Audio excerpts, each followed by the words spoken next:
안녕하세요. 이승주 변호사입니다. 자, 이번에는 권리금 계약 취소로 인한 1억 원 청구에 대해서 조정으로 성공한 사례입니다. 이것도 이제 최근에 화해 공고가 확정이 됐습니다. 법원에서 화해 공고를 했고, 상대방이 1억 원 청구하셨는데 저희가 적극적으로 다퉈서 조정은 1천만 원만 주는 걸로 이렇게 확정이 됐습니다. 자, 어떤 내용이었냐? 이게 이제 의정부 법원에서 있었던 사건인데, 권리금 계약을 체결하신 거예요. 임차인끼리. 제 의뢰인은 기존 임차인이고, 원고는 권리금을 주고 들어온 분입니다. 그런데 이제 그 원고 말은 권리금 계약이 사기다. 그래서 취소한다. 또는 착오다. 그래서 취소한다.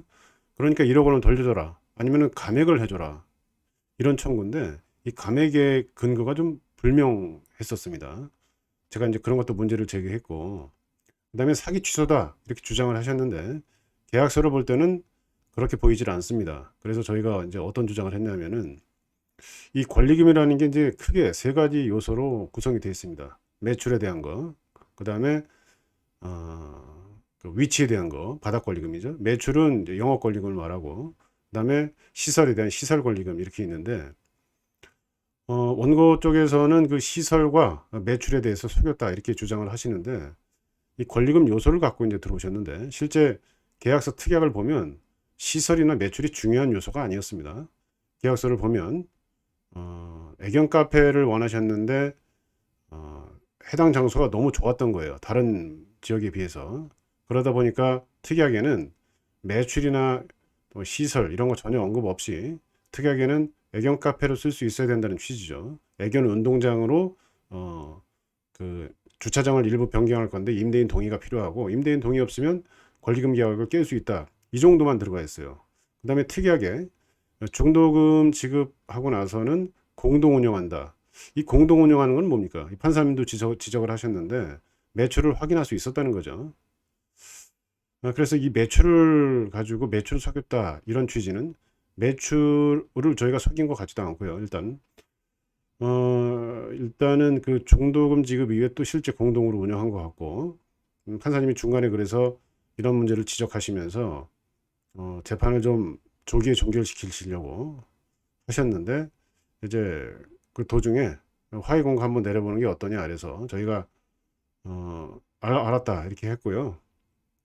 결국은 이 화해 공고가 확정이 된 건데, 또 이제 시설 문제도 언급을 하세요. 시설 문제도. 시설 비용도 과다하게 우리가 뻥튀겨서 말을 했다는 건데, 그것도 이제 의견 차이가 있습니다. 그 다음에 또 이제 권리금 계약 체결하고 맨 마지막에 이제 정산하는 경우가 있었는데, 이 시설 문제에 대해서 확인할 수 있었습니다. 보니까. 왜냐면은 권리금 계약에 따라서 돈을 계속 지급하고, 중개사의 그 권유에 따라서 최종적으로 한 100만 원인가를 공인중개사가 보관을 하다가 아무 문제 없다는 그런 생각으로 100만 원을 이제 마지막에 이제 정산을 합니다. 자, 그때 그 정산 직전에 권리금 계약에 따른 임대차 계약이 체결됩니다. 누구하고요? 새로 들어온 그 임차인과 현재 원고와 임대인 사이에 계약을 체결되는데, 거기에 기존 임차인, 저희 의뢰인의 임차인과 임대인의 계약서가 첨부가 되는데, 거기에 시설 관련되는 내용이 나옵니다. 대충. 그러다 보니까 뭐 시설 권리금이라든가 영업 권리금 이런 것들을 속였다고 보기는 좀 어렵죠. 그러다 보니까 판사님도 이런 문제를 지적하시면서 화해 공고를 한번 해보겠다 이렇게 된 거였고요. 1,000만 원 정도는 이제 주는 걸로 해결이 됐는데, 저희도 뭐 이거를 뭐 항소를 해서 뭐 변호사 비용 저한테 또 주시면서 뭐 송금보수 막 주면서 이렇게 하느니 조정으로 끝내면 완전히 끝나는 거거든요. 제가 이제 그런 말씀을 드리면서 고민을 해보셔라 이렇게 했던 거고, 쌍방이 이의하지 않아서 그대로 확정된 사안입니다. 자, 오늘은 권리금 계약 취소로 인한 1억 원 청구에 있어서 결국 9천만 원 승소죠. 1천만 원으로 합의된 화해 공고가 확정된 그런 사례에 대해서 알아봤습니다. 감사합니다.